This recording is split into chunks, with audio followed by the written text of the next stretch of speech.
Well, good evening. I'm Gary Hendershot. It's Monday evening, July 29th, 2013, and you're listening to Wide Awake News. I hope everybody had a good weekend. You know, it was kind of rainy here in the mid-Atlantic states. I understand some of the folks down in North Carolina, a little south of me, got dumped on pretty good. A lot of flooding down there. Haven't heard any reports of any deaths, but you got to assume when large parts of a state like North Carolina are flooding, probably a little property damage. Haven't heard anything major out of it yet, but we hope everybody down in North Carolina is okay. If I were to say the word Fukushima, what would come to mind? Fukushima. You know, at this point in the, it's like ancient history, right?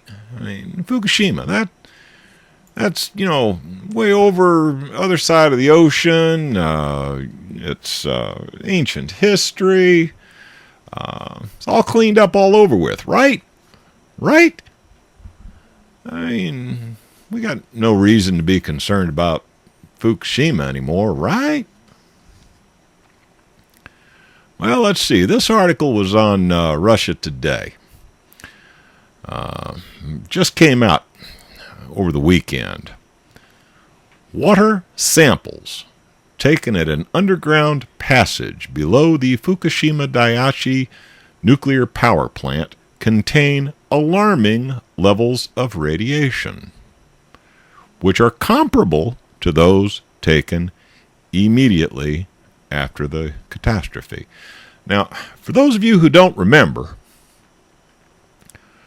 spring last year, there was an earthquake and a tsunami and this nuclear power plant called Fukushima Daiichi, where there's like a half a dozen nuclear power plants located, got pretty well beat up. It appears that at least three that they're admitting, maybe 4 and possibly even 5 of those reactors went critical. Now, they fessed up to 3. A lot of people say 4. Some say as many as 5. Now, the area is so hot at this point. And by hot, I mean it's dangerous for organic type critters to be wandering around anywhere near it.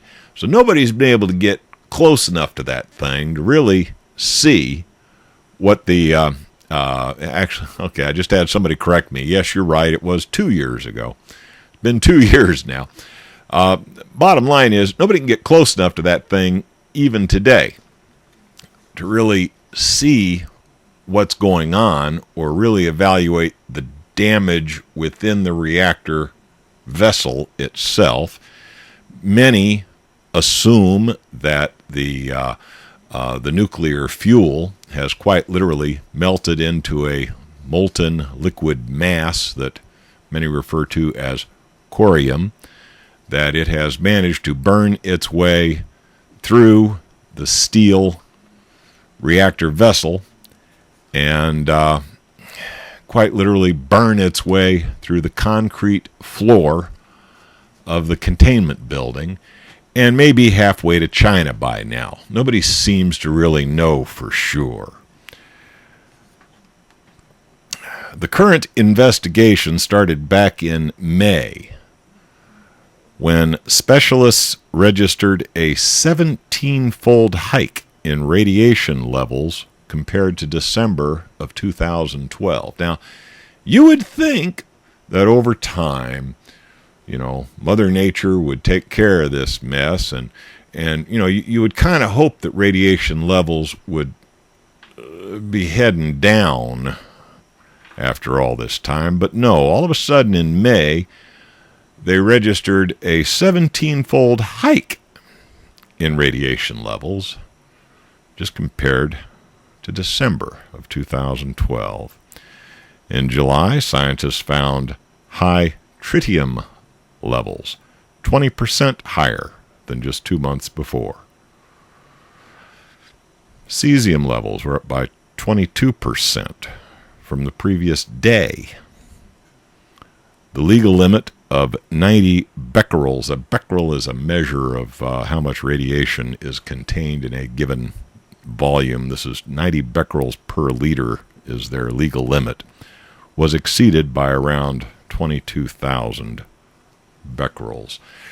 The problem is, you hear numbers like becquerels and roentgens, and unless you're a nuclear scientist, you don't really have a clear picture of what they're telling you. Let's just say if you're headed to that area, take your own bottled water, okay? And you might even want to take breathing apparatus.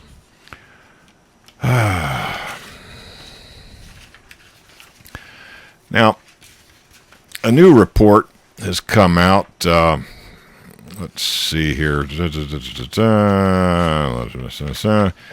That they can't figure out what to do with all the excess cooling water. Now, since this thing went critical, the only way they've been able to keep it under control is to quite literally pump massive volumes of water into the reactor containment vessel, trying to keep this thing from,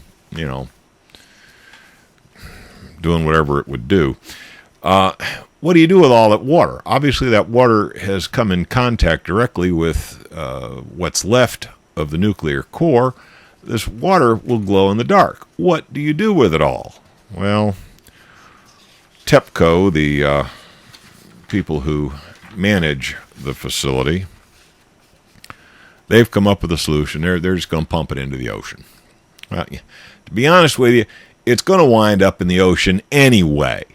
It's in their groundwater, it's in their aquifer, and it's in the surrounding ocean. And ocean currents being what they are, you can probably bet there's already some glow-in-the-dark fish being caught off of Alaska.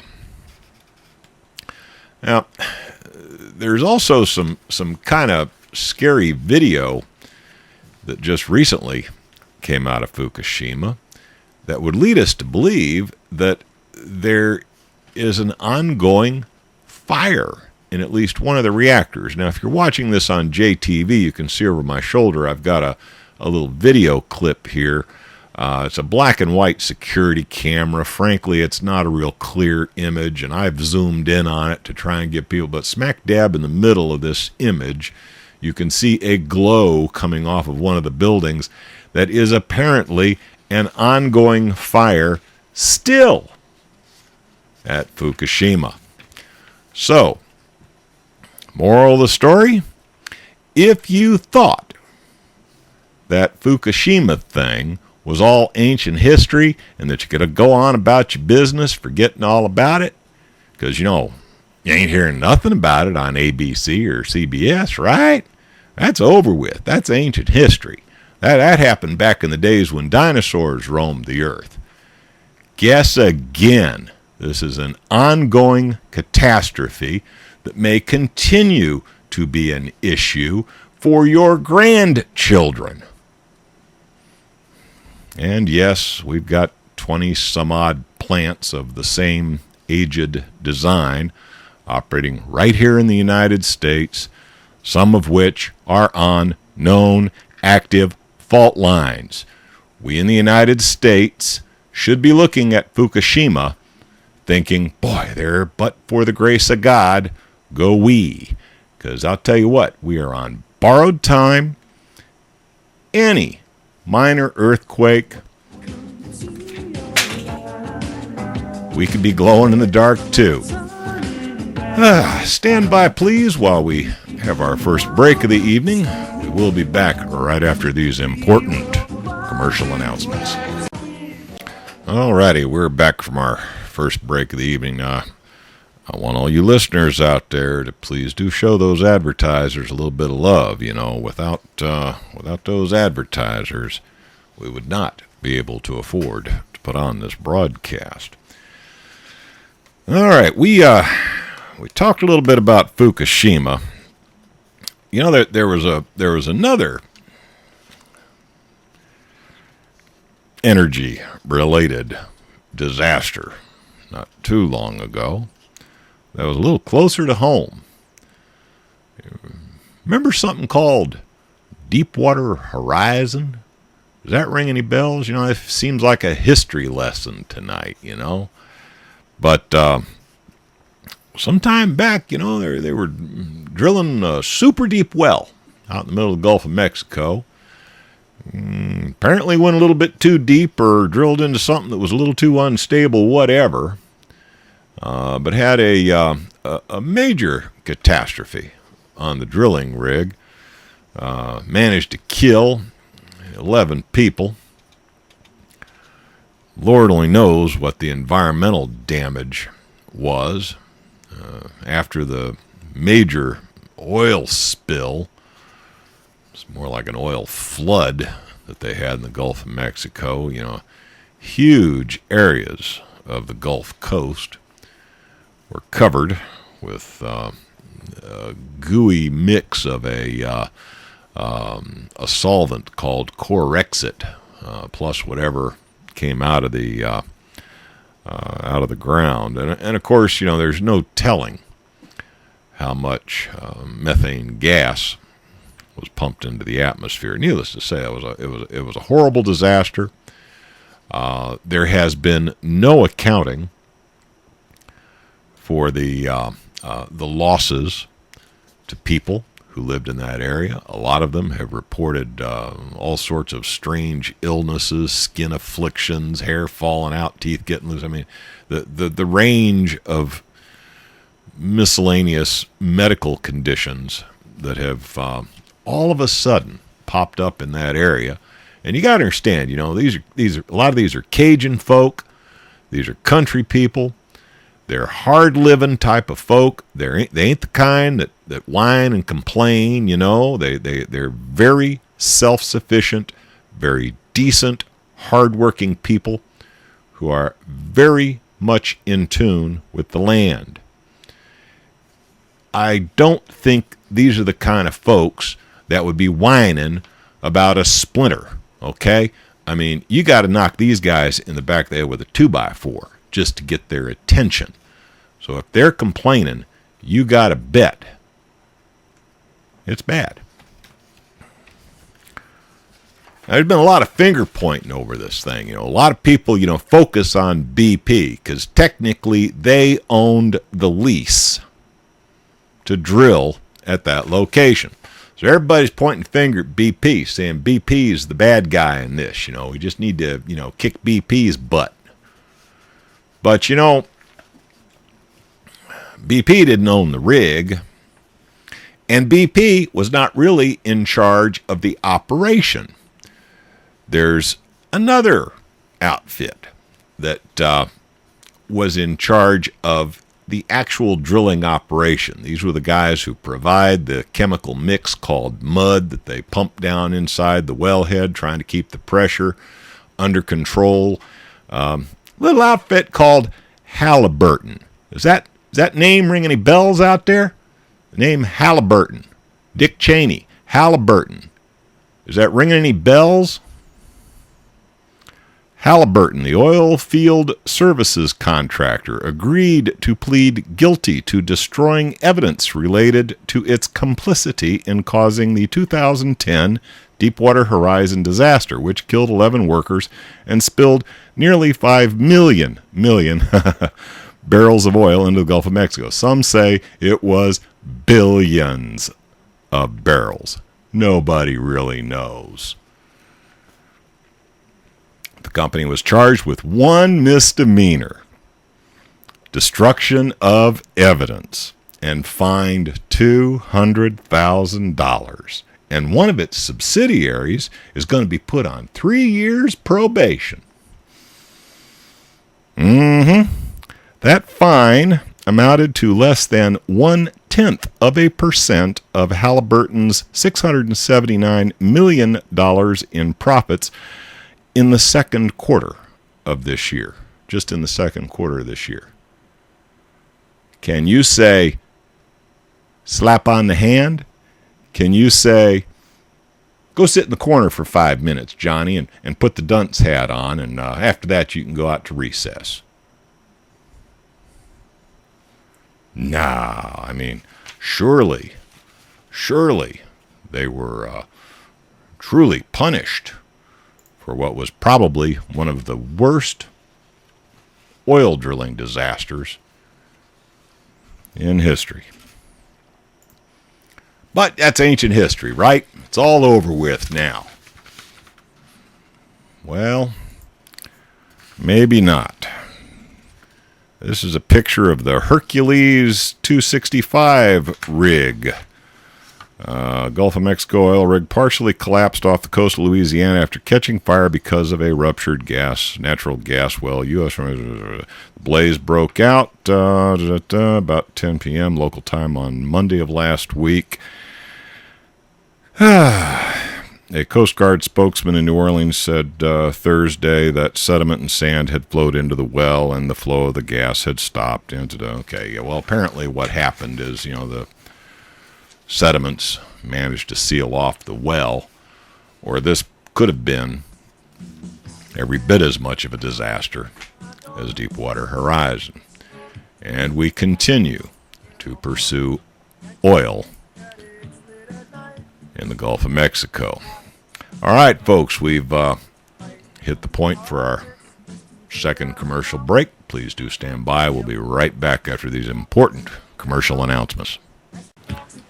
Well, I appreciate everybody putting up with us through that blatant commercial announcement. But you got to have them. This is a commercial broadcast. It is commercially supported, so get used to it. Now, we talked a little bit about Fukushima. We talked a little bit about that Deepwater Horizon mess that is ongoing. Both of those continue to cause harm, both to the environment and the people.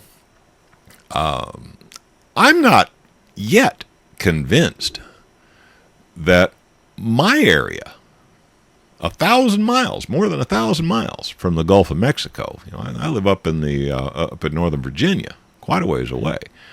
I'm not convinced that my area was not somewhat impacted by some of the chemical outgassing associated with that Deepwater Horizon mess. And there have been many reports of unusual radioactivity in many parts of the United States and Canada that could potentially be blamed on Fukushima. We just don't know. You know why? Because, see, we got this outfit called the Environmental Protection Agency, which was established by Jimmy Carter to help us out with our energy problem. They were supposed to, make sure that our energy was safe and clean and that we had reliable supplies. That's how we were sold on this yet another government bureaucracy nonsense way back when. And what have they done for us? Well, when the radiation started to spike in Idaho, they packed up their radiation detectors and got the hell out of town. It's left to a group of amateurs to monitor these unusual spikes in radioactivity that nobody can really explain. None of the noted big shots seem to want to come forward and say, yes, this is very unusual that you would find this sort of radiation in this locale. Now, when it comes to radiation, there's this thing called background radiation. There is no such thing as life without radiation. You take some exposure to radiation every single day. In my area, we're on marine clay here in Northern Virginia, and there's a tremendous concentration of radon in that marine clay. We have radon outgassing in our area. there is radioactive radon in our environment normally. So, we have background radiation. If you got a radiation counter, you will measure anywhere from, 20 beats per minute to maybe as many as 40 beats per minute on a given day. Now, if all of a sudden, you were accustomed to seeing somewhere between 20 and 40, and all of a sudden you started seeing between 200 and 400, you would probably consider that a little bit unusual. Well, that's the kind of anomalous readings that have been reported by many amateurs all over the United States and many parts of Canada. It appears that the Gulf Stream is pulling these radioactive particles right over us from Japan. Now, a couple other items in the news I want to cover. There's a little bit of an update on this Michael Hastings death.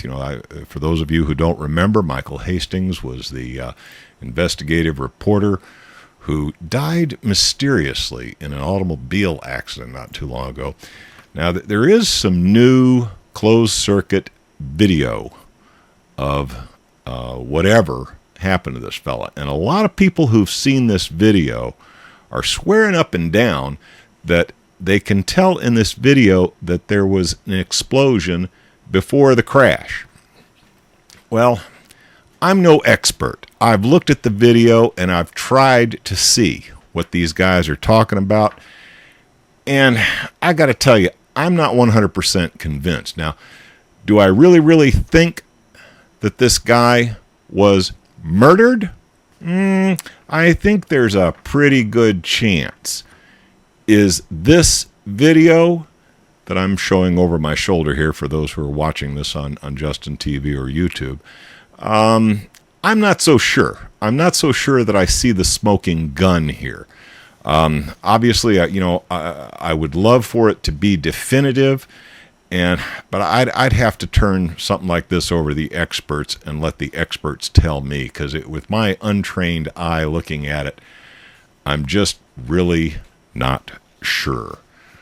I still think it's very unusual. The circumstances of that man's death are very unusual, and I'm really surprised that it is not being investigated as a homicide.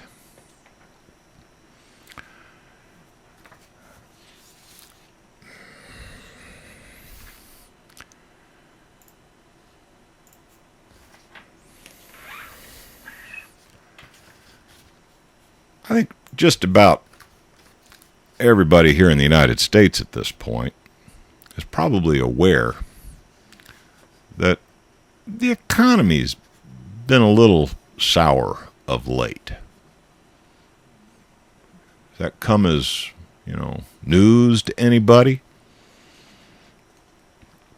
What might come as news is that the results of a recent poll. This is from an article published by CBS News. Suppose I told you that 4 out of 5 U.S. adults struggle with joblessness, near poverty, or reliance on welfare for at least parts of their lives. 4 out of 5?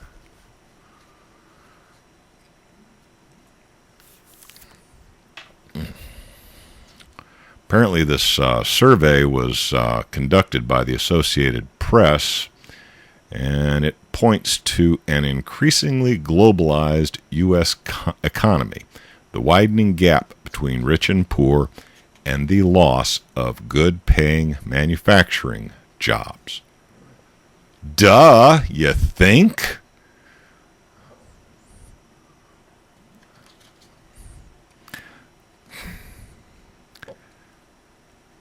Now, here's something that you might not be aware of. As non-whites, I guess that might include me because I'm Heinz 57 varieties, but that's okay. as non-whites approach a numerical majority in the U.S., basically that means that all you white guys out there, you are very quickly becoming a minority in the country that your forefathers conquered from some of my kin. But that's okay. We don't hold a grudge, honest. Non-whites, one question is how public programs to lift the disadvantaged should be best focused. Keep in mind, for a long time, ever since the Johnson administration, there has been a wealth redistribution mechanism in place that basically takes money from white people and gives it to non-white people as a way of lifting them up. That was the Great Society of Johnson. That was the deal. We're going to take from you white guys that have been privileged all these years, and we're going to give it to the non-white people to help bring them up to equality. I guarantee you they never took from any of the banksters, but that's neither here nor there. The hardship is particularly growing among whites, based on several measures. 63% of whites called the economy poor, while racial and ethnic minorities are more likely to live in poverty. Race disparities in the poverty rate have narrowed substantially since the 1970s. Basically what they're saying is that, hey, all you white guys out there, you getting your comeuppance, okay? What they really did during Johnson's Great Society, it wasn't intended to lift non-whites up to the same level as whites. It was intended to pull whites down to the same level as non-whites. That has been the effect of these programs since Johnson was president back in the 60s. Think about it. And yeah, you probably hear that bumper music in the background. We're going to have to take a quick break for commercial announcements. We'll be back in just a moment. Alrighty, that was the last commercial break. We're going to run until about, I guess 57 minutes or thereabouts. Seeing as how tonight's presentation has mostly been a stroll down memory lane, we must not forget the one really pivotal incident of the beginning of the 21st century that will probably go down in history as the defining moment for the United States in the 21st century. Just about everything that we've been complaining about for the last 10, 12 years centers around this phenomena that everybody refers to as 9/11. Well, recently, this is an article that I snagged from Doug Owen's site over at Blacklisted News. But there's been a video released. Now, I got to tell you, these are firefighters talking about what they've just gone through. And if you actually see the video, you can see these guys are covered in dust. They are exhausted. They have been through hell. And their language is a little salty, so I'll warn you right now, if you've got any children in the room, you might want to chase them out, because I'm going to play this video clip for you at this time. But this is a video that was very reluctantly released by NIST, the investigating authority, after a lawsuit. But watch what these firefighters have to say. Listen to what they have to say. And as always, make up your own damn mind. Stand by. I'm going to go ahead and see if I can get this thing to play in such a way that my YouTube and Justin TV audience can actually see and hear the video. and the Rents radio audience can at least hear it. So stand by. Here we go.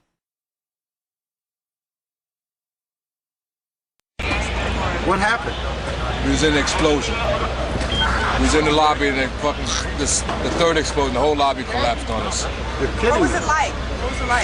Horrible. It's like hell. You don't want to know. The whole building just collapsed on us inside the lobby. Was that a secondary explosion? Yes, it was. That was the...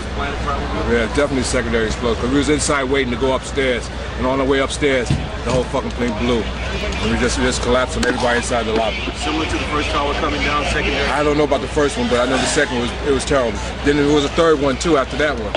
Third explosion after that? That's right. Everybody was inside the building, waiting to go upstairs.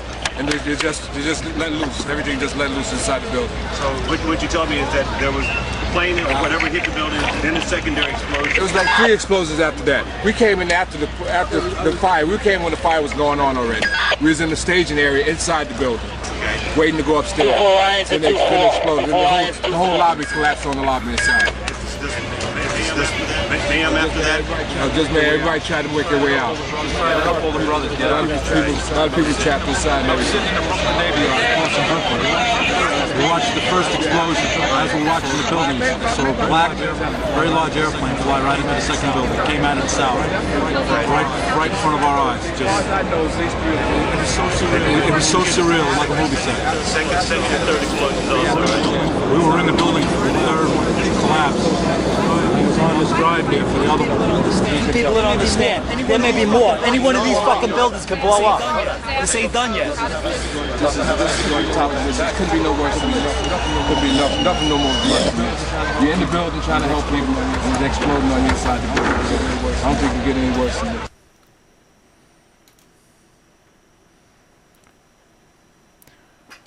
All righty. Well, you know, they're just firefighters. They're probably out partying hard the night before, and all those explosions were probably, just, figments of their imaginations, right?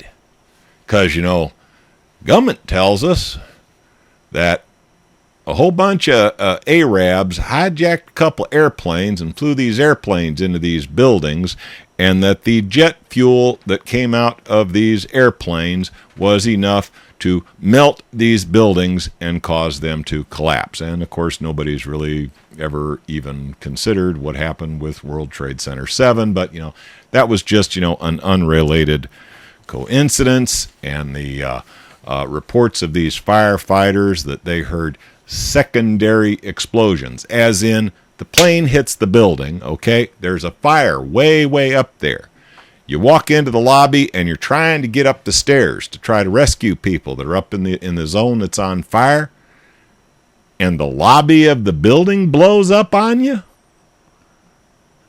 I'm sure that, those boys were just imagining things, and they can't be trusted as trained observers, right? Yeah. Just another unrelated coincidence. Now, how about the sun? I'm kind of taking it for granted. It's that big glowing ball that's up there, keeps you warm. This time of year keeps you real warm. And, all those carbon Nazis out there that say you driving around in your SUV is the reason why the Earth is warming up. They call it global warming, and you need to be punished for driving around in an SUV and pay something called a carbon tax, right?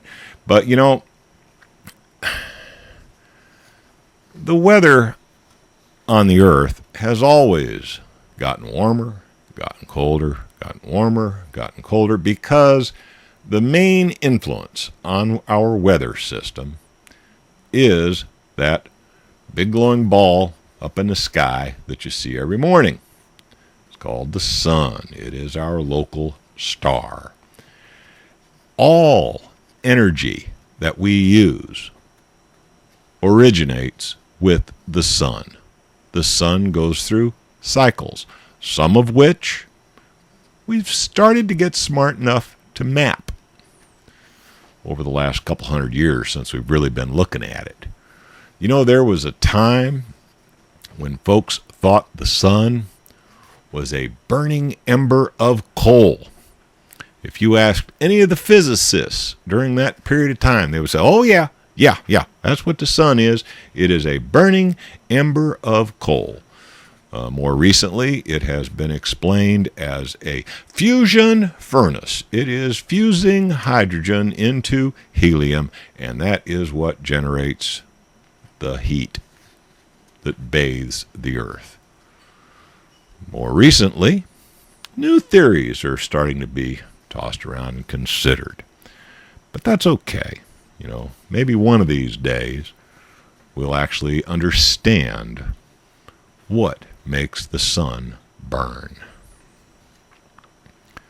But recently, a gigantic hole in the sun's atmosphere hovering over the solar North Pole has been photographed by a space telescope. The dark spot, which covers almost a quarter of the sun, almost a quarter of the sun, is a large coronal hole, a dark, low-density region of the sun's outermost atmosphere, the corona. Interesting. While the hole looks devoid of solar activity, it is in fact releasing violent blasts of solar wind and spewing out solar particles at around 500 miles per second. See, normally there are magnetic field lines where an eruption comes up on the sun and then it immediately comes back to the surface, and it's seen as these dark spots on the sun. Well, all of a sudden, a large portion of the sun's magnetic field seems to have been impacted by something. Now, chances are this is a perfectly normal cycle that the sun goes through periodically, and this is just the first time we've actually seen it. Chances are this has happened many times in the past, and just nobody was watching, so we just didn't notice. One interesting thing about it is the volume of mass that is being ejected from the sun right now, from this dark region. That is somewhat spectacular. It is thought that serious space weather could degrade the performance of the electric grid. Well, we know for a fact that a couple of CMEs have caused significant damage to our grid. So, quite possibly. Luckily, it's not pointed directly at us. Now, coming up on the last couple minutes here, I do like to try very hard to end these programs with something a little tongue-in-cheek, something to get you to laugh a little bit. Well, a Chinese passenger jet has been forced to make an emergency landing. This happened Tuesday, the 11th. I guess that's been a couple weeks at this point. A passenger jet has been forced to make an emergency landing after an unidentified foreign they're not calling it a UFO, they're calling it a foreign object, smashed into its nose cone at 26,000 feet.